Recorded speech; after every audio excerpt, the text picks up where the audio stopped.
Attack takes place in New York. There's no Pakistani involved. And this man is asking me to be ashamed of something because I'm part of 1.3 billion people. Political struggle was being given a religious name. How could an event like 9/11 take place? And there was never any inquiry into the root causes. Why did those people blow themselves up? If anyone tried to ask the question, they were accused of appeasing terrorism.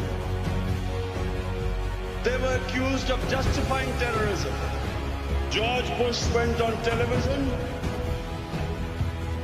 and told the world that this is radical Islam. They want to take over the world. They hate our way of life.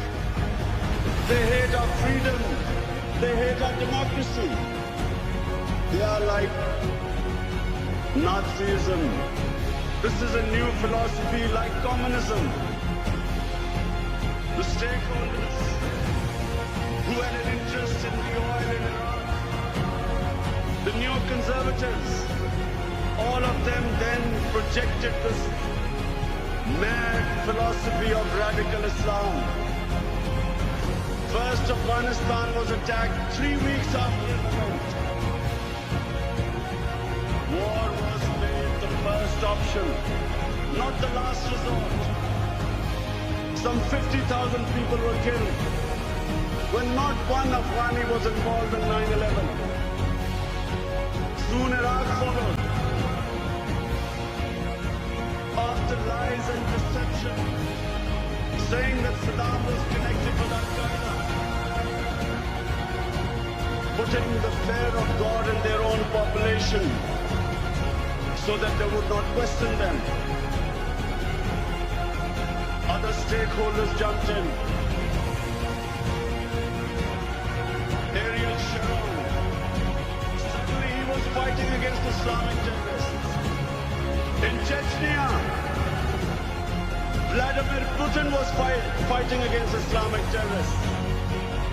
In Kashmir, again there were Islamic terrorists who were fighting the Indian troops. No one bothered to say that before 9/11, 70% of all suicide bombers were Tamil Tigers who were Hindus.